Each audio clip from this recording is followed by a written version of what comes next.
여러분, 우리나라 최대 고유 명절인 설 명절이 다가왔습니다. 온 가족이 한자리에 모여 기쁜 날입니다.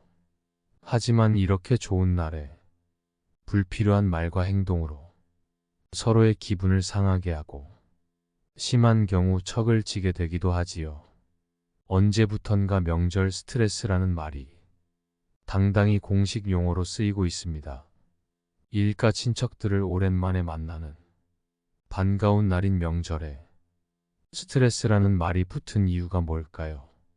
명절 스트레스의 많은 부분은 부적절한 대화 때문이라고 해요. 오랜만에 만나서 하는 얘기고 가족이니까 다 이해하겠지 하는 생각에 본인도 모르게 말을 쉽게 하는 경향이 있다고 합니다. 그렇다면 오랜만에 만난 가족, 친척과 뒤끝 없이 헤어질 수 있는 대화법은 없을까요? 덕담 혹은 배려랍시고 하는 말이 오히려 변화된 젊은 사람들의 가치관에 반의 마음을 상하게 하고 관계를 소원하게 할 수 있지만 정작 말을 한 본인은 그걸 잘 모른다고 합니다. 간만에 봤으니 신상이 궁금하여 의뢰 질문을 많이 하게 되지요. 하지만 곤란해 할 수 있는 질문은 하지 않는 게 좋습니다.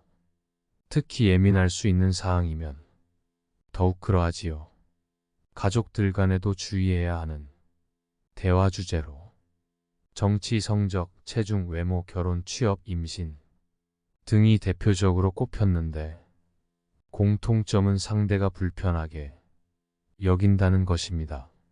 10대에게는 성적과 체중, 20대에게는 결혼과 취업, 30대에게는 직장에 관한 질문이었다고 해요. 이런 주제들은 상대방에게 민감하게 여겨지는 주제라 삼가는 게 좋겠습니다.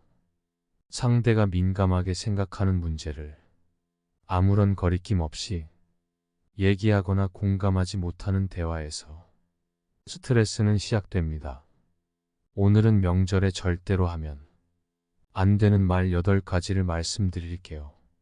첫 번째, 개인 근황과 사생활 묻기 금지. 사생활 침해의 대표적인 예는 결혼, 취업 등의 얘기입니다. 부모, 자식 간에 가장 흔하게 오가는 화제이기도 하지요. 만나자마자 대뜸 시집 언제 갈 거니? 취직은 왜 안 하니? 같은 식으로 말하며 민감한 부분을 정곡으로 건드리면 마음이 상할 수 있습니다. 가족 간이라도 내가 이 얘기를 하면 상대가 어떻게 생각할까? 잠깐이라도 고민을 해보고 나서 말해야 한다는 얘기입니다. 가장 듣기 싫은 잔소리는 요즘 뭐하고 지내? 라고 합니다. 나는 한 번 질문했을지 모르지만 상대방은 이미 여러 번 반복적으로 들었을 가능성이 있으니 굳이 질문하지 않는 편이 좋겠지요. 오랜만에 만난 가족, 친척에게 사적인 질문을 해서는 눈총을 받기 십상입니다. 사귀는 사람은 있니? 결혼은 언제 하니? 애는 언제 가지려고 등과 같은 질문은 먼저 얘기하기 전까지는 굳이 할 필요가 없습니다. 때가 되면 알아서 소개시켜줄 사람을 데려오거나 청첩장을 줄 것입니다. 두 번째, 남과 비교하기 금지. 다른 사람과 비교하는 것도 금물입니다. 누구는 어디에 들어갔다던데 아직도 취업 못했니? 부모님 고생 좀 그만 시켜라. 누구네 딸 좀 봐라. 누구는 얼마 모아서 이번에 집 샀다던데 더 열심히 해야겠다. 이런 말들은 상기시켜주지 않아도 이미 다 알고 있는 말입니다. 덕담처럼 들리지만 듣는 사람에겐 날카로운 비수가 됩니다. 세 번째, 걱정해주는 지적질 금지. 가족 간에는 너무 편하다 보니 나도 모르게 걱정하는 말을 하다가 아픈 곳을 건드리는 지적질을 하게 됩니다. 진심으로 걱정해서든 아니든 생각 없이 무심코 던진 말은 아픈 곳을 더욱 찌르게 됩니다. 누구는 뭐 한다던데. 너도 잘 됐으면 좋겠어. 다 너 잘 되라고 하는 말이다. 여자친구 생겼다며. 뭐 하는 사람이니 아무나 만나면 안 된다. 흔히 나 때는으로 시작하는 유형의 대화도 금지입니다. 이번에 취업은 어디로 해? 나 때는 말이야. 이런 말은 하지 않는 게 좋습니다. 네 번째, 정치 이야기 금지. 어느 가족이나 모이면 정치 이야기를 빼놓을 수 없습니다. 오죽하면 명절 밥상에 정치 주제가 반찬으로 오른다는 말까지 있을 정도인데요. 친구 사이에도 정치 이야기는 하는 게 아니라고 하지요. 명절만이라도 정치적인 소신은 내려놓고 정치 뉴스가 나온다거나 정치 이슈가 나온다면 슬그머니 화제를 다른 곳으로 돌려보는 건 어떨까요? 다섯 번째, 인신 공격성 외모 지적 금지. 그만 먹어 살 좀 빼라. 몸 관리 좀 해야지. 신체를 대놓고 하는 잔소리는 최악입니다. 무심코 던진 돌에 개구리는 죽을 수도 있지요. 뚱뚱하다는 말로 인해 비만이 더 심해질 수도 있다고 합니다. 인신 공격성 발언은 절대 하지 마세요. 여섯 번째, 자기 자랑 금지. 벼는 익을수록 고개를 숙인다고 합니다. 가족 간의 은근한 자기 자랑은 못 사는 가족에게는 질투와 불쾌감을 줄 수 있어요. 자식 자랑도 그렇지 못한 가족에게는 듣기 싫고 비교가 되어 더욱 초라한 마음만 생길 뿐입니다. 가족의 화합을 위해 명절만큼이라도 자기 자랑 잘난 척은 하지 마시길 바랍니다. 일곱 번째, 경제적 상황 캐묻기 금지. 연봉을 얼마나 받고 있는지, 돈은 얼마나 모았는지, 집은 언제 사려고 하는지 등 구체적인 경제 상황에 대해 물으면 실례입니다. 여덟 번째, 덕담은 하되 훈계는 하지 말기. 자녀들에게 좋은 덕담은 하되 가르치는 훈계를 하는 것은 안 하는 이만 못합니다. 덕담한다고 상대방의 상처를 건드리는 언사는 피해야 합니다. 구체적인 방법을 제시하며 자신의 생각을 주장하는 것은 덕담이 아니랍니다. 올해는 우리 모두 건강하고 행복하게 살자. 누구누구는 뭐든 다 잘할 거야 등이 상대방을 믿어주는 긍정적인 말을 해주세요. 이상으로 명절에 절대로 하면 안 되는 말 8가지 말씀드렸습니다. 다음은 말로 마음을 상하게 하는 대표적인 유형 4가지입니다. 첫 번째, 취직은 어떻게 됐니? 어려운 경제 사정으로 우리 주변엔 취업실직으로 고민하는 사람이 많지요. 이들에게는 취업과 관련한 한마디 한마디가 스트레스입니다. 당사자가 이미 고민하고 속상해하고 있는 문제지요. 오랜만에 만난 가족 친척에게 상처에 소금을 뿌리는 말은 피해야 한다. 회사 안 다니면 요즘은 뭐하냐. 실력을 키워야지 눈높이를 낮춰라. 이런 말들 하지 마세요. 두 번째, 언제 결혼할 거니? 젊은 남녀들에게 듣기 싫어하는 말. 1위로 꼽힐 정도라고 하지요. 그런 얘기가 나올 것이 뻔히 보이기 때문에 아예 가족 모임에 가지 않으려는 사람도 많다고 합니다. 이제 결혼해야지. 사귀는 사람은 있니? 너무 고르지 마라. 사귀는 상대가 있는 경우에도 세세하게 묻지 않는 것이 좋다.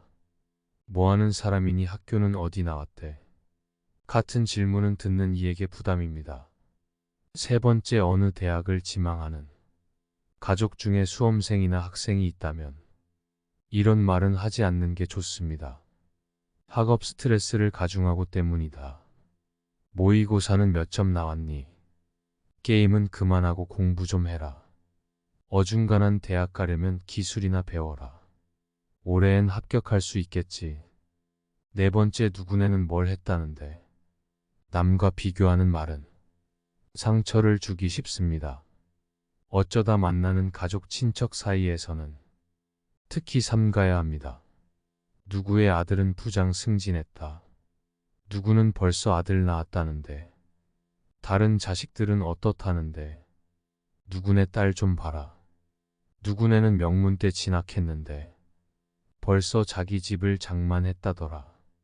명절뿐만 아니라 평소에도 비교하는 말은 하지 마세요. 이상으로 마음을 상하게 하는 대표적인 4가지 유형을 말씀드렸습니다. 사실 명절 아니면 얼굴 볼 기회가 적은 현대 사회에서 나름 관계를 강화하는 가벼운 질문이나 관심, 그리고 덕담은 어쩌면 당연할 수 있지만 상황이 여의치 않은 상대에게 한다면 오히려 관계를 망치게 할 수 있으니 조심하시기 바랍니다. 다음은 명절에 나이든 연장자가 반드시 지켜야 할 덕목 3가지입니다. 첫째는 호기심에 다른 말 절제하기입니다. 오래간만에 가족 친척을 봤으니 신상이 궁금하여 을의 호기심이 생겨 질문을 많이 하게 되지요. 하지만 아무리 연장자라도 곤란해할 수 있는 질문은 하지 마세요. 말하는 방식을 한번 변화시켜 보세요. 예를 들면 부모가 결혼을 안 하고 있는 자식을 오랜만에 만나 너는 왜 결혼을 안 하니? 언제 할 거니라고 합니다. 부모는 그러면서 걱정되기 때문에 이런 말을 한다는 걸 잘 이해하겠지라고 생각하지만 자식은 왜 나를 괴롭히지라고 생각할 가능성이 큽니다. 사람은 말하는 사람의 심리까지 헤아려 가면서 이해하기보다는 들리는 말만 가지고 이해하는 경우가 많기 때문입니다. 이럴 때는 너의 결혼 소식을 고대하고 있단 다식으로 걱정하는 마음을 은근히 내비치는 정도가 적당합니다. 이런 대화가 오가는 근본적인 원인 중 하나는 부모 자식 사이나 형제 자매 사이에서 서로를 독립적인 객체로 인정하지 않는 사고 방식이지요. 과도하게 감정이입을 해 자식이나 형제를 자신의 분신으로 생각하고 자신의 뜻대로 하길 강요하면서 그게 상대가 잘 되는 길이라고 생각하는 식입니다. 둘째는 상대방의 처지를 인식하기입니다. 무엇보다 중요한 것은 가족 친지의 사정을 사전에 파악하는 것입니다. 상대를 잘 알아야 좋은 대화가 오가겠지요.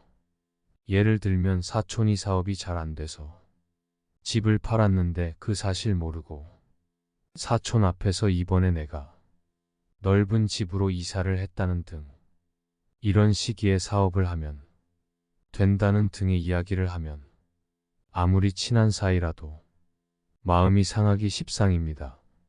명절 전에 일가 친척들이 어떤 상황에 있는지 조심스럽게 파악해서 할 말 안 할 말을 눈치껏 기억해야 하는 이유입니다. 셋째는 차별하지 말기입니다. 특히 여자가 말이야, 남자가 말이야 같은 차별적 표현이나 행동은 요즘 젊은 특히 세대들에게 큰 반감을 일으킬 수 있습니다. 이런 말을 들으면 나이 든 사람은 유연하게 대응에 넘어갈 수 있지만 어린 친구들은 발끈하는 경우가 많답니다. 이런 차별적인 발언은 절대 하지 마시기 바랍니다. 이상으로 나이 든 연장자가 명절에 지켜야 할 덕목 3가지 말씀드렸습니다. 오늘 말씀드린 내용을 정리해 볼게요. 가족 사이라도 오랜만에 만날 때는 할 말 안 할 말을 가려서 해야 합니다. 서로의 형편을 미리 파악하는 것이 좋고 지나치게 간섭하지 않는 편이 바람직하지 반발하면 대화가 싸움이 되고 무조건 참으면 화가 쌓여 나중에 엉뚱하게 터질 수 있답니다. 담담하게 답했는데 여기에 대고 상대가 화를 내는 상황이 있을 수 있게 됩니다. 우리나라 사람들은 특히 가족 간의 갈등 상황에 말로 대처하는 데 서투릅니다. 서로 감정을 상하게 하지 않으면서 의사 표현을 하는 법을 연습해 두는 편이 좋습니다. 말에도 연습이 필요하답니다. 예를 들면 취직은 언제 할 거니라는 질문에는 저도 열심히 노력하고 있습니다. 기쁜 소식 전해드리지 못해서 저도 죄송하게 생각합니다. 식으로 차분하게 답하는 법을 연습해 두면 좋을 것 같습니다. 명절 때일수록 세대 간의 차이를 인정하고 불편한 이야기를 삼가야 합니다. 한국인 특유의 정에 대한 정의가 세대에 따라 다르다는 것을 인정해야 합니다. 윗세대는 서로 부대끼면서 드는 미운 정 고운 정이 정이라고 생각하지만 아랫세대는 어려울 때 보이지 않게 돕는 것이 정이라고 생각한다고 해요. 여러분 명절 때일수록 불편한 이야기를 삼가고 지갑은 여는 것이 좋겠지요. 추가로 부모와 자식 간의 사이가 틀어져 사이가 나쁘신 분들이 있습니다. 틀어진 부모 자식의 관계는 어떻게 회복할까? 부모와 자식 간의 좋은 관계를 유지하는 방법에 대한 좋은 말씀입니다. 자식을 키우며 매일 어려움에 맞서며 살아가는 사람들이 많다. 내 자신의 행복은 뒤로 밀어두고 자식이 잘하기 위해서 혼신을 다해서 자기를 희생하는 부모들도 많다. 우리가 나이가 더 들어 인생의 황혼기에 들어섰다고 상상해보자. 나와 우리 아이들은 가족이라는 울타리 내에서 행복한 삶을 여전히 살아가고 있을까? 어떤 상황이 예견되는 누군가는 행복한 결과를 상상할 것이고 누군가는 왠지 모를 불안한 마음이 들 수도 있을 것이다.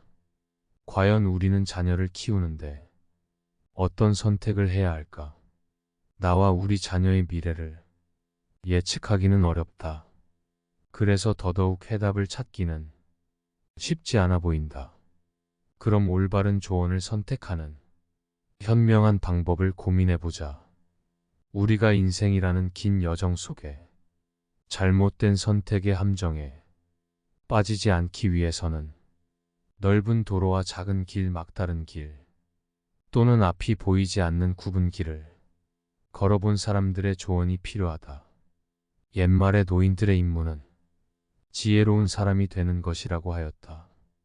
늙어가는 것은 단지 시간의 흐름이 아니라 그 과정에서 필요한 노력과 자각을 함께하며 지혜로운 사람이 되는 것을 의미한다고 생각한다. 그 지혜로운 사람이 바로 현자이다. 현자들은 우리에게 다가올 미래를 그들의 시간에서는 이미 과거의 수백 년을 통해 다양한 상황에서 경험하였다. 우리는 아직도 예상조차 하지 못한 것들을 득하고 우리가 현재 가지고 있는 삶의 문제를 같은 방식으로 생각하고 해결해 온 사람들이다. 다시 질문으로 돌아오자. 우리가 나이가 더 들어 인생의 황혼기에 들어섰다고 상상해보자.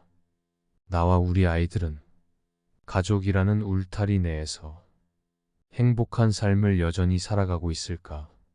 우리가 경험하게 될 미래에 대한 일들을 이미 경험한 현자들의 지혜를 담아서 들어보자. 딱 한 방이면 자녀 양육에 관련한 온갖 문제들이 거짓말처럼 해결되는 마법의 특효약은 없을까? 아이를 키우면서 생기게 될 문제들을 미리 경고해주고 평생 아이와 유대감을 유지할 수 있게 해주는 특별한 비법 말이다. 인생의 현자들은 그 비법이 바로 아이와 더 많은 시간을 보내는 것이라고 얘기한다. 그들은 아이와 더 많은 시간을 보내기 위해 필요하다면 희생도 감수하라고 말한다. 아이가 부모에게 원하는 것은 돈이나 돈으로 살 수 있는 물건이 아니다. 훗날 가장 후회스러운 것이 있다면 바로 아이들과 더 많은 시간을 보내지 못한 것이라고. 인생의 현자들은 입을 모아 말한다. 사춘기 자녀를 둔 부모들은 자녀들이 자신들과 도통 시간을 보내려 하지 않는다. 불평하는 경우를 자주 본다. 그런데 상당수의 부모들이 뭔가 잘못 알고 있다. 실제로 아이들은 부모와 함께 시간 보내는 것을 싫어하지 않는다. 다만 부모가 무언가 함께 하자고 명령하는 것이 문제다. 대안은 있다. 관심이 있건 없건 자녀의 관심사를 함께하는 것이다. 아이들이란 조개 같아서 평소에는 껍데기를 꽉 닫고는 딱딱한 모습을 보여주지만 그 속은 더없이 연약하고 상처받기 쉽다고 설명한다. 예기치 못한 순간 아이들이 단단한 껍데기를 열 때가 있다. 바로 그 순간 부모가 그 자리에 없다면 달에 있는 것과 마찬가지라고 말한다. 양육에 관한 이야기를 나누면 나눌수록 더욱 명확해지는 것은 아이들과 함께 보낼 시간이 많으면 많을수록 관계도 좋아진다는 점이다. 이때 기억할 것은 특별한 시간보다는 일상을 함께 하는 것이 더 중요하다는 사실이다. 그러려면 상당히 많은 시간을 아이들과 함께 있어야 한다. 아이들과 시간을 보내야 하는 중요한 이유가 또 있다. 그 시간이야말로 장차 생길 문제들의 조기 경보를 내려줄 수 있기 때문이다. 훗날 아이들은 부모와 함께 보냈던 시간을 애정 어린 마음으로 그리워하며 돌아보게 될 것이다. 자녀 양육과 관련해 두드러졌던 공통사항은 바로 편애 문제다. 대부분의 부모가 편애한다. 어떻게 보면 편애는 솔직한 감정이다. 그저 다른 아이들보다 유독 더 좋아하는 아이가 있는 것뿐이다. 애정이란 원래 그런 것이다. 상황에 따라 좋아하는 아이가 달라지는 경우도 있다. 우리 사회에는 자녀들을 평등하게 대해야 한다는 암묵적인 불문율이 있어서 이것을 드러내놓고 위반하면 자녀와의 친밀감은 포기해야 한다. 하지만 실제로는 모든 것이 그렇게 공평하지 않다. 부모 역시 자녀와 인간관계를 맺는다. 그리고 모든 관계가 그러하듯이 불가피하게 더 좋아하는 사람이 있을 수도 있다. 가족이라고 예외는 아니다. 성공적으로 가정을 지켜온 부모들은 다른 아이들보다 유독 편애하는 아이가 있다는 사실을 인정한다. 하지만 기본적으로 모든 아이들을 평등하게 사랑한다는 전제하에 추상적인 사랑의 수준을 정한다. 부모들 중 대다수가 자녀를 편애하면서도 그 사실을 비밀에 붙여두는데 성공한 경우가 많았다. 대부분의 어머니들이 정서적으로 가장 가깝다고 느끼는 아이를 골랐다. 그리고 자녀들 대부분은 부모의 편애 사실을 알지 못했다. 뚜렷한 편애는 나쁜 영향을 미친다. 자녀들은 부모가 공평하게 대화하지 않는다고 느끼면 문제를 일으키는 경우가 많았고 정신 건강도 나빠졌다. 비행 청소년이 되는 경우도 더 많았다. 게다가 부모가 편애하는 것을 보고 자란 아이들은 형제나 자매와 더 많이 싸우고 덜 행복하게 느끼며 우애도 덜 돈독하다. 부모의 편애 때문에 형제 자매가 경쟁심을 품게 될 수도 있긴 하지만 그건 그다지 큰 문제가 되지 않을 수도 있다. 더 큰 해악은 형제 사이를 멀어지게 하는 것이다. 어린 시절의 편애를 겪으면 형제 사이가 소원해지면서 시간과 경험 추억을 공유하지 못하게 된다. 부모의 편애와 차별 대우 때문에 훗날 직장이나 사회에서 인간관계를 형성하는 데 영향을 받은 사람들도 있다. 어느 정도의 편애는 정상이다. 편애를 완전히 안 하기는 어려우며 아무리 편애하지 않으려 노력해도 헛수고가 될 가능성이 크다.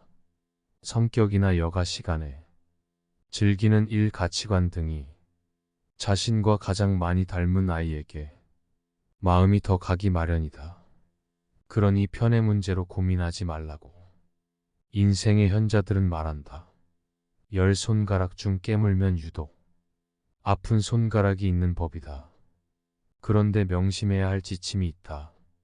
편의 사실에 대해 침실에서 방문을 닫고 배우자에게 은밀하게 털어놓을 수는 있다.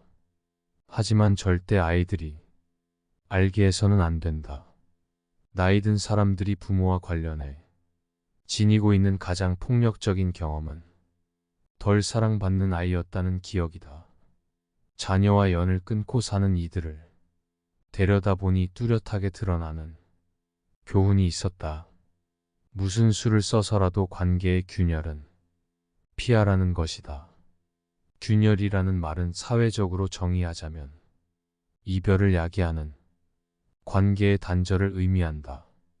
균열이 간 바위를 생각해보라. 쪼개진 바위는 사실상 다시 원상복구하기 불가능하다. 인생의 현자들은 역시 멀어진 자녀와의 관계는 금이 간 바위와 같다고 말한다. 균열의 원인은 다양하다. 부모의 이혼이 자녀에게 걷잡을 수 없는 분노를 안겨줄 수도 있다. 또 자녀가 부모가 원치 않는 사람과 결혼해 부모의 분노를 산 경우도 있다.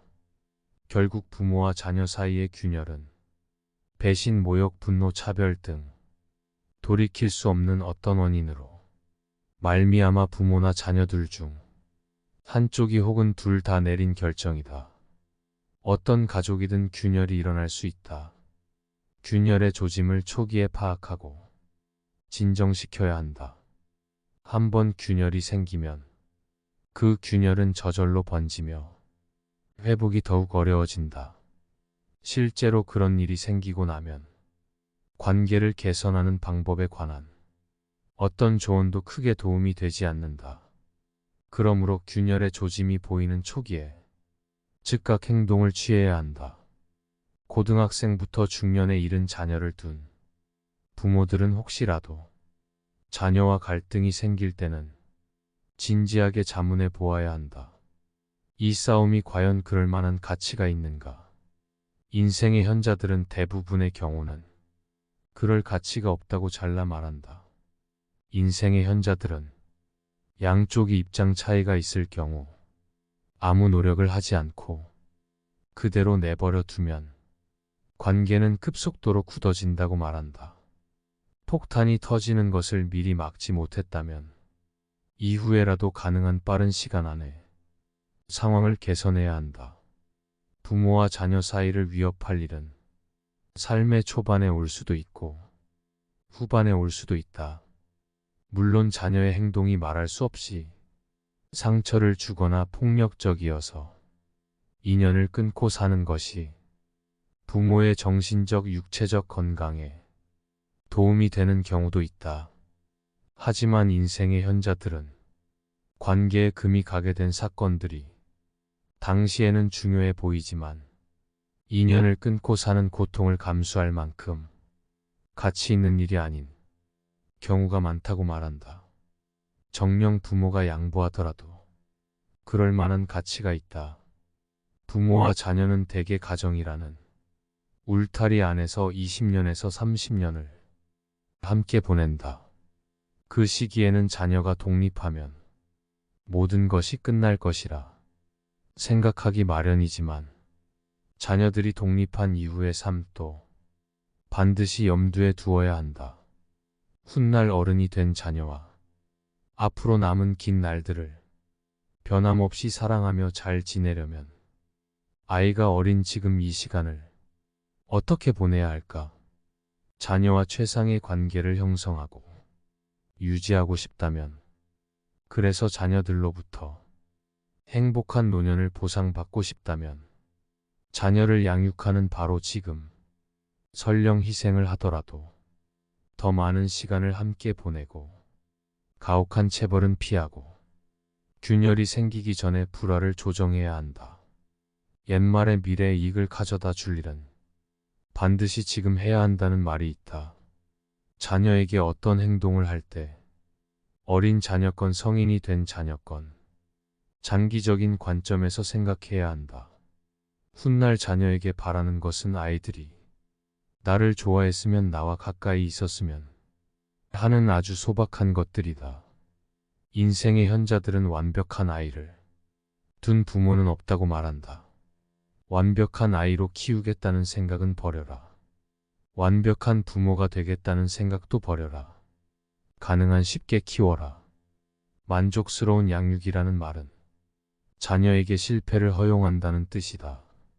자녀들에게 거는 기대를 낮추고 불가피한 실패도 늘 염두에 두라고 말한다. 문제가 생겼을 때 중요한 것은 대처하는 방법이지 완벽한지 아닌지가 아니다. 인생의 현자들은 완벽함을 포기하고 만족스러운 정도로 대체하라고 조언한다. 그들이 강조한 부모의 덕목은 오직 열린 마음과 아이의 말을 들어주는 자세이다. 여러분, 우리나라 최대 고유 명절인 설 명절이 다가왔습니다. 온 가족이 한자리에 모여 기쁜 날입니다. 하지만 이렇게 좋은 날에 불필요한 말과 행동으로 서로의 기분을 상하게 하고 심한 경우 척을 지게 되기도 하지요. 언제부턴가 명절 스트레스라는 말이 당당히 공식 용어로 쓰이고 있습니다. 일가 친척들을 오랜만에 만나는 반가운 날인 명절에 스트레스라는 말이 붙은 이유가 뭘까요? 명절 스트레스의 많은 부분은 부적절한 대화 때문이라고 해요.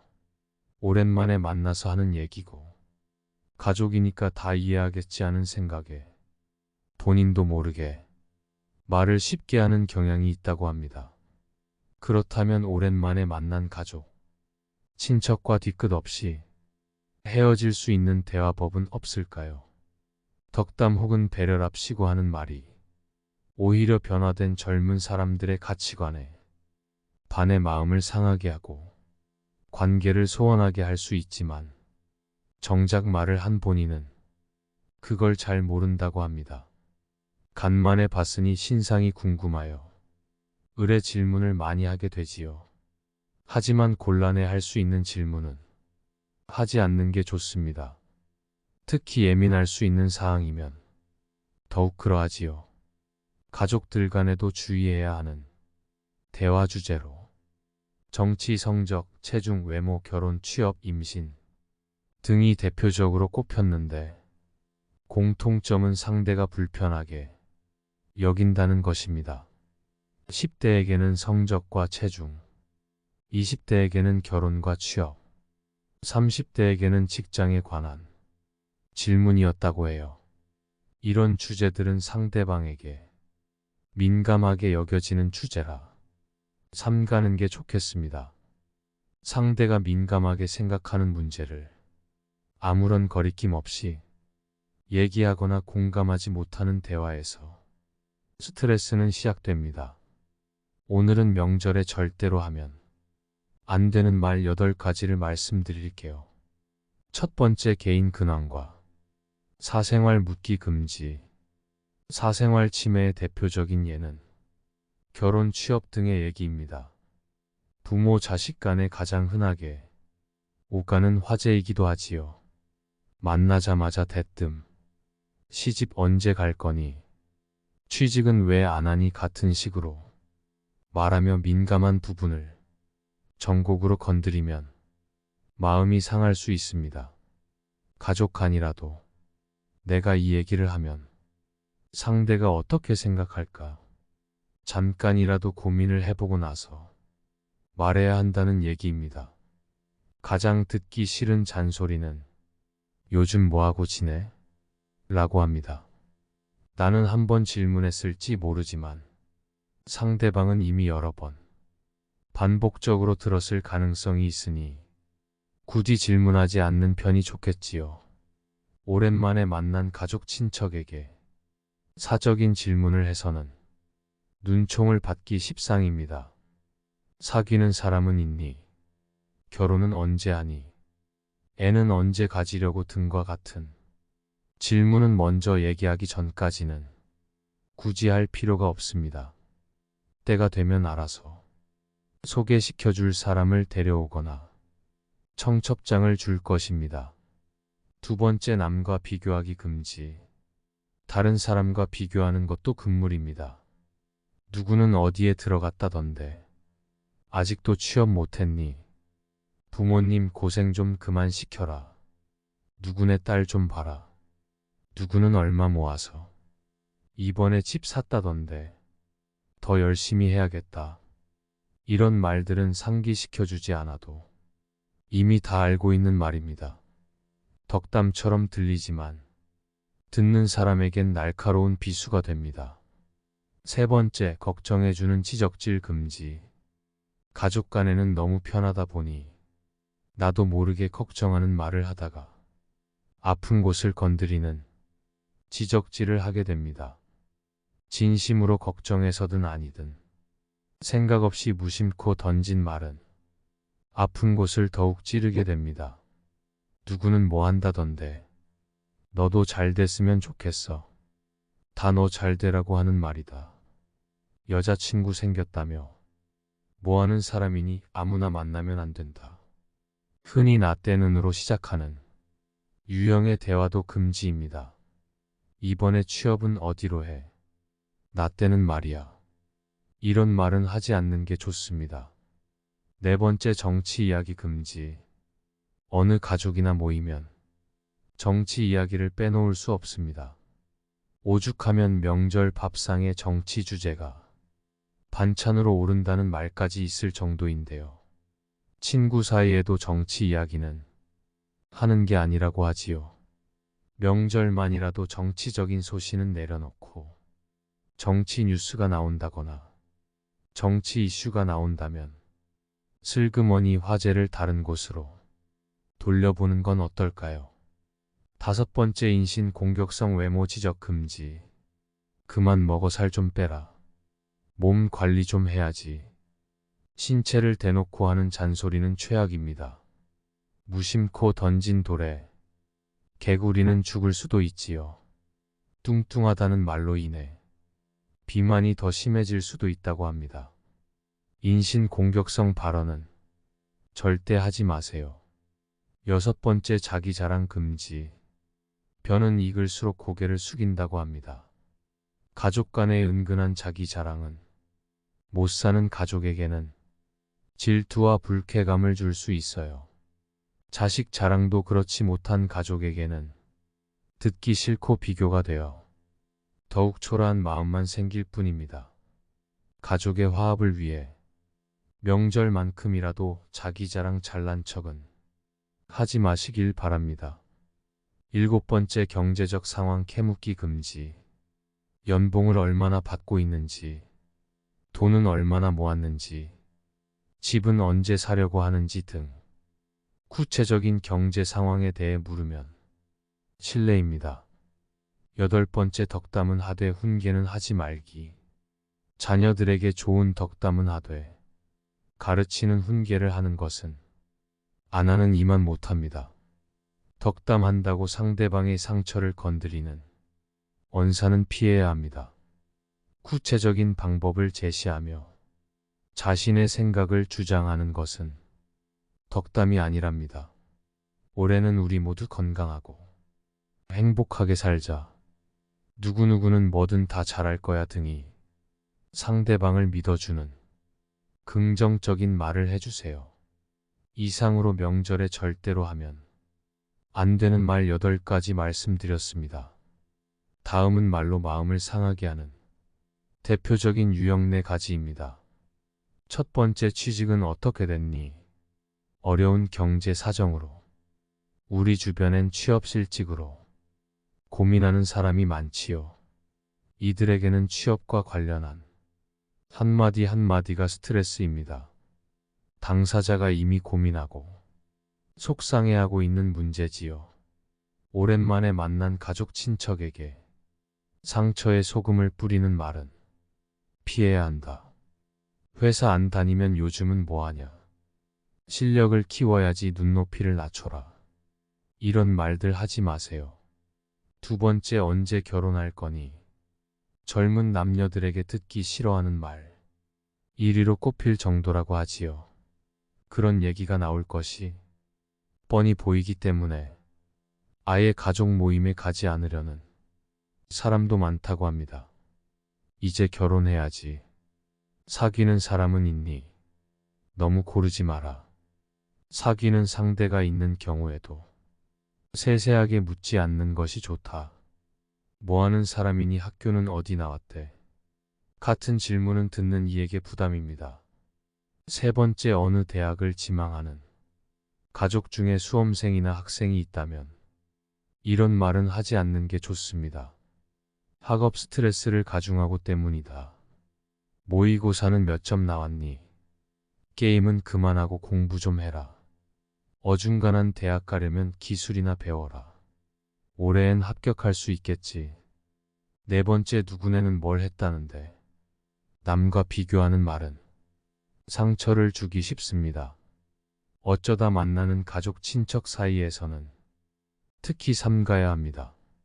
누구의 아들은 부장 승진했다. 누구는 벌써 아들 낳았다는데. 다른 자식들은 어떻다는데. 누구네 딸 좀 봐라. 누구네는 명문대 진학했는데 벌써 자기 집을 장만했다더라. 명절뿐만 아니라 평소에도 비교하는 말은 하지 마세요. 이상으로 마음을 상하게 하는 대표적인 4가지 유형을 말씀드렸습니다. 사실 명절 아니면 얼굴 볼 기회가 적은 현대 사회에서 나름 관계를 강화하는 가벼운 질문이나 관심, 그리고 덕담은 어쩌면 당연할 수 있지만 상황이 여의치 않은 상대에게 한다면 오히려 관계를 망치게 할 수 있으니 조심하시기 바랍니다. 다음은 명절에 나이든 연장자가 반드시 지켜야 할 덕목 3가지입니다. 첫째는 호기심에 다른 말 절제하기입니다.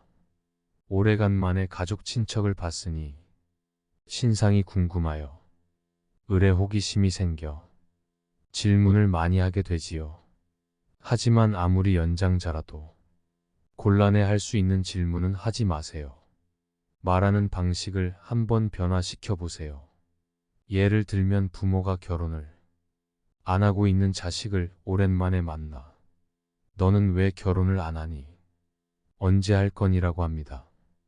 부모는 그러면서 걱정되기 때문에 이런 말을 한다는 걸 잘 이해하겠지라고 생각하지만 자식은 왜 나를 괴롭히지라고 생각할 가능성이 큽니다. 사람은 말하는 사람의 심리까지 헤아려 가면서 이해하기보다는 들리는 말만 가지고 이해하는 경우가 많기 때문입니다. 이럴 때는 너의 결혼 소식을 고대하고 있단 다식으로 걱정하는 마음을 은근히 내비치는 정도가 적당합니다. 이런 대화가 오가는 근본적인 원인 중 하나는 부모 자식 사이나 형제 자매 사이에서 서로를 독립적인 객체로 인정하지 않는 사고 방식이지요.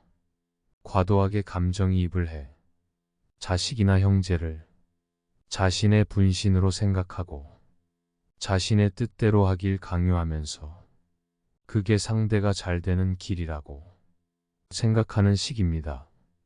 둘째는 상대방의 처지를 인식하기입니다. 무엇보다 중요한 것은 가족 친지의 사정을 사전에 파악하는 것입니다. 상대를 잘 알아야 좋은 대화가 오가겠지요. 예를 들면 사촌이 사업이 잘 안 돼서 집을 팔았는데 그 사실 모르고 사촌 앞에서 이번에 내가 넓은 집으로 이사를 했다는 등 이런 시기에 사업을 하면 된다는 등의 이야기를 하면 아무리 친한 사이라도 마음이 상하기 십상입니다. 명절 전에 일가 친척들이 어떤 상황에 있는지 조심스럽게 파악해서 할 말 안 할 말을 눈치껏 기억해야 하는 이유입니다. 셋째는 차별하지 말기입니다. 특히 여자가 말이야, 남자가 말이야 같은 차별적 표현이나 행동은 요즘 젊은 특히 세대들에게 큰 반감을 일으킬 수 있습니다. 이런 말을 들으면 나이 든 사람은 유연하게 대응에 넘어갈 수 있지만 어린 친구들은 발끈하는 경우가 많답니다. 이런 차별적인 발언은 절대 하지 마시기 바랍니다. 이상으로 나이 든 연장자가 명절에 지켜야 할 덕목 3가지 말씀드렸습니다. 오늘 말씀드린 내용을 정리해 볼게요. 가족 사이라도 오랜만에 만날 때는 할 말 안 할 말을 가려서 해야 합니다. 서로의 형편을 미리 파악하는 것이 좋고 지나치게 간섭하지 않는 편이 바람직하지 반발하면 대화가 싸움이 되고 무조건 참으면 화가 쌓여 나중에 엉뚱하게 터질 수 있답니다. 담담하게 답했는데 여기에 대고 상대가 화를 내는 상황이 있을 수 있게 됩니다. 우리나라 사람들은 특히 가족 간의 갈등 상황에 말로 대처하는 데 서투릅니다. 서로 감정을 상하게 하지 않으면서 의사 표현을 하는 법을 연습해 두는 편이 좋습니다. 말에도 연습이 필요하답니다. 예를 들면 취직은 언제 할 거니라는 질문에는 저도 열심히 노력하고 있습니다. 기쁜 소식 전해드리지 못해서 저도 죄송하게 생각합니다. 식으로 차분하게 답하는 법을 연습해 두면 좋을 것 같습니다. 명절 때일수록 세대 간의 차이를 인정하고 불편한 이야기를 삼가야 합니다. 한국인 특유의 정에 대한 정의가 세대에 따라 다르다는 것을 인정해야 합니다. 윗세대는 서로 부대끼면서 드는 미운 정 고운 정이 정이라고 생각하지만 아랫세대는 어려울 때 보이지 않게 돕는 것이 정이라고 생각한다고 해요. 여러분 명절 때일수록 불편한 이야기를 삼가고 지갑은 여는 것이 좋겠지요. 추가로 부모와 자식 간의 사이가 틀어져 사이가 나쁘신 분들이 있습니다. 틀어진 부모 자식의 관계는 어떻게 회복할까? 부모와 자식 간의 좋은 관계를 유지하는 방법에 대한 좋은 말씀입니다. 자식을 키우며 매일 어려움에 맞서며 살아가는 사람들이 많다. 내 자신의 행복은 뒤로 밀어두고 자식이 잘하기 위해서 혼신을 다해서 자기를 희생하는 부모들도 많다. 우리가 나이가 더 들어 인생의 황혼기에 들어섰다고 상상해보자. 나와 우리 아이들은 가족이라는 울타리 내에서 행복한 삶을 여전히 살아가고 있을까? 어떤 상황이 예견되는 누군가는 행복한 결과를 상상할 것이고 누군가는 왠지 모를 불안한 마음이 들 수도 있을 것이다. 과연 우리는 자녀를 키우는데 어떤 선택을 해야 할까? 나와 우리 자녀의 미래를 예측하기는 어렵다. 그래서 더더욱 해답을 찾기는 쉽지 않아 보인다. 그럼 올바른 조언을 선택하는 현명한 방법을 고민해보자. 우리가 인생이라는 긴 여정 속에 잘못된 선택의 함정에 빠지지 않기 위해서는 넓은 도로와 작은 길, 막다른 길 또는 앞이 보이지 않는 굽은 길을 걸어본 사람들의 조언이 필요하다. 옛말에 노인들의 임무는 지혜로운 사람이 되는 것이라고 하였다. 늙어가는 것은 단지 시간의 흐름이 아니라 그 과정에서 필요한 노력과 자각을 함께하며 지혜로운 사람이 되는 것을 의미한다고 생각한다. 그 지혜로운 사람이 바로 현자이다. 현자들은 우리에게 다가올 미래를 그들의 시간에서는 이미 과거의 수백 년을 통해 다양한 상황에서 경험하였다. 우리는 아직도 예상조차 하지 못한 것들을 득하고 우리가 현재 가지고 있는 삶의 문제를 같은 방식으로 생각하고 해결해 온 사람들이다. 다시 질문으로 돌아오자. 우리가 나이가 더 들어 인생의 황혼기에 들어섰다고 상상해보자. 나와 우리 아이들은 가족이라는 울타리 내에서 행복한 삶을 여전히 살아가고 있을까? 우리가 경험하게 될 미래에 대한 일들을 이미 경험한 현자들의 지혜를 담아서 들어보자. 딱 한 방이면 자녀 양육에 관련한 온갖 문제들이 거짓말처럼 해결되는 마법의 특효약은 없을까? 아이를 키우면서 생기게 될 문제들을 미리 경고해주고 평생 아이와 유대감을 유지할 수 있게 해주는 특별한 비법 말이다. 인생의 현자들은 그 비법이 바로 아이와 더 많은 시간을 보내는 것이라고 얘기한다. 그들은 아이와 더 많은 시간을 보내기 위해 필요하다면 희생도 감수하라고 말한다. 아이가 부모에게 원하는 것은 돈이나 돈으로 살 수 있는 물건이 아니다. 훗날 가장 후회스러운 것이 있다면 바로 아이들과 더 많은 시간을 보내지 못한 것이라고. 인생의 현자들은 입을 모아 말한다. 사춘기 자녀를 둔 부모들은 자녀들이 자신들과 도통 시간을 보내려 하지 않는다. 불평하는 경우를 자주 본다. 그런데 상당수의 부모들이 뭔가 잘못 알고 있다. 실제로 아이들은 부모와 함께 시간 보내는 것을 싫어하지 않는다. 다만 부모가 무언가 함께 하자고 명령하는 것이 문제다. 대안은 있다. 관심이 있건 없건 자녀의 관심사를 함께하는 것이다. 아이들이란 조개 같아서 평소에는 껍데기를 꽉 닫고는 딱딱한 모습을 보여주지만 그 속은 더없이 연약하고 상처받기 쉽다고 설명한다. 예기치 못한 순간 아이들이 단단한 껍데기를 열 때가 있다. 바로 그 순간 부모가 그 자리에 없다면 달에 있는 것과 마찬가지라고 말한다. 양육에 관한 이야기를 나누면 나눌수록 더욱 명확해지는 것은 아이들과 함께 보낼 시간이 많으면 많을수록 관계도 좋아진다는 점이다. 이때 기억할 것은 특별한 시간보다는 일상을 함께 하는 것이 더 중요하다는 사실이다. 그러려면 상당히 많은 시간을 아이들과 함께 있어야 한다. 아이들과 시간을 보내야 하는 중요한 이유가 또 있다. 그 시간이야말로 장차 생길 문제들의 조기 경보를 내려줄 수 있기 때문이다. 훗날 아이들은 부모와 함께 보냈던 시간을 애정 어린 마음으로 그리워하며 돌아보게 될 것이다. 자녀 양육과 관련해 두드러졌던 공통사항은 바로 편애 문제다. 대부분의 부모가 편애한다. 어떻게 보면 편애는 솔직한 감정이다.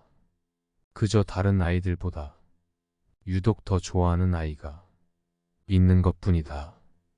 애정이란 원래 그런 것이다. 상황에 따라 좋아하는 아이가 달라지는 경우도 있다. 우리 사회에는 자녀들을 평등하게 대해야 한다는 암묵적인 불문율이 있어서 이것을 드러내놓고 위반하면 자녀와의 친밀감은 포기해야 한다. 하지만 실제로는 모든 것이 그렇게 공평하지 않다. 부모 역시 자녀와 인간관계를 맺는다. 그리고 모든 관계가 그러하듯이 불가피하게 더 좋아하는 사람이 있을 수도 있다. 가족이라고 예외는 아니다. 성공적으로 가정을 지켜온 부모들은 다른 아이들보다 유독 편애하는 아이가 있다는 사실을 인정한다. 하지만 기본적으로 모든 아이들을 평등하게 사랑한다는 전제하에 추상적인 사랑의 수준을 정한다. 부모들 중 대다수가 자녀를 편애하면서도 그 사실을 비밀에 붙여두는데 성공한 경우가 많았다. 대부분의 어머니들이 정서적으로 가장 가깝다고 느끼는 아이를 골랐다. 그리고 자녀들 대부분은 부모의 편애 사실을 알지 못했다. 뚜렷한 편애는 나쁜 영향을 미친다. 자녀들은 부모가 공평하게 대화하지 않는다고 느끼면 문제를 일으키는 경우가 많았고 정신 건강도 나빠졌다. 비행 청소년이 되는 경우도 더 많았다. 게다가 부모가 편애하는 것을 보고 자란 아이들은 형제나 자매와 더 많이 싸우고 덜 행복하게 느끼며 우애도 덜 돈독하다. 부모의 편애 때문에 형제 자매가 경쟁심을 품게 될 수도 있긴 하지만 그건 그다지 큰 문제가 되지 않을 수도 있다. 더 큰 해악은 형제 사이를 멀어지게 하는 것이다. 어린 시절의 편애를 겪으면 형제 사이가 소원해지면서 시간과 경험, 추억을 공유하지 못하게 된다. 부모의 편애와 차별 대우 때문에 훗날 직장이나 사회에서 인간관계를 형성하는 데 영향을 받은 사람들도 있다. 어느 정도의 편애는 정상이다. 편애를 완전히 안 하기는 어려우며 아무리 편애하지 않으려 노력해도 헛수고가 될 가능성이 크다.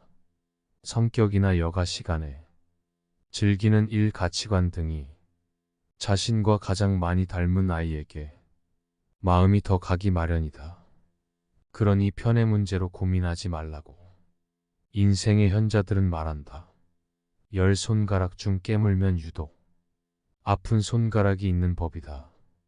그런데 명심해야 할 지침이 있다. 편애 사실에 대해 침실에서 방문을 닫고 배우자에게 은밀하게 털어놓을 수는 있다. 하지만 절대 아이들이 알게 해서는 안 된다. 나이 든 사람들이 부모와 관련해 지니고 있는 가장 폭력적인 경험은 덜 사랑받는 아이였다는 기억이다. 자녀와 연을 끊고 사는 이들을 데려다보니 뚜렷하게 드러나는 교훈이 있었다. 무슨 수를 써서라도 관계의 균열은 피하라는 것이다. 균열이라는 말은 사회적으로 정의하자면 이별을 야기하는 관계의 단절을 의미한다. 균열이 간 바위를 생각해보라. 쪼개진 바위는 사실상 다시 원상복구하기 불가능하다. 인생의 현자들은 역시 멀어진 자녀와의 관계는 금이 간 바위와 같다고 말한다. 균열의 원인은 다양하다. 부모의 이혼이 자녀에게 걷잡을 수 없는 분노를 안겨줄 수도 있다. 또 자녀가 부모가 원치 않는 사람과 결혼해 부모의 분노를 산 경우도 있다. 결국 부모와 자녀 사이의 균열은 배신, 모욕, 분노, 차별 등 돌이킬 수 없는 어떤 원인으로 말미암아 부모나 자녀들 중 한쪽이 혹은 둘 다 내린 결정이다. 어떤 가족이든 균열이 일어날 수 있다.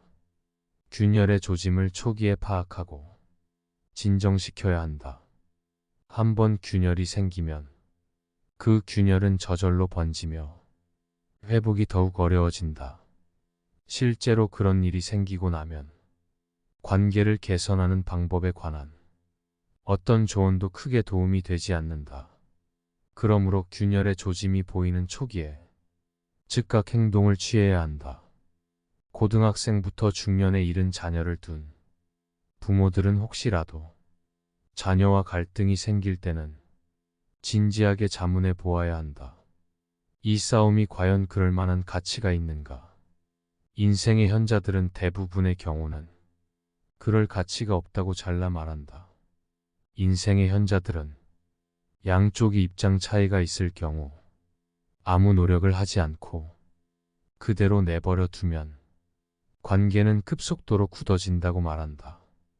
폭탄이 터지는 것을 미리 막지 못했다면 이후에라도 가능한 빠른 시간 안에 상황을 개선해야 한다. 부모와 자녀 사이를 위협할 일은 삶의 초반에 올 수도 있고 후반에 올 수도 있다.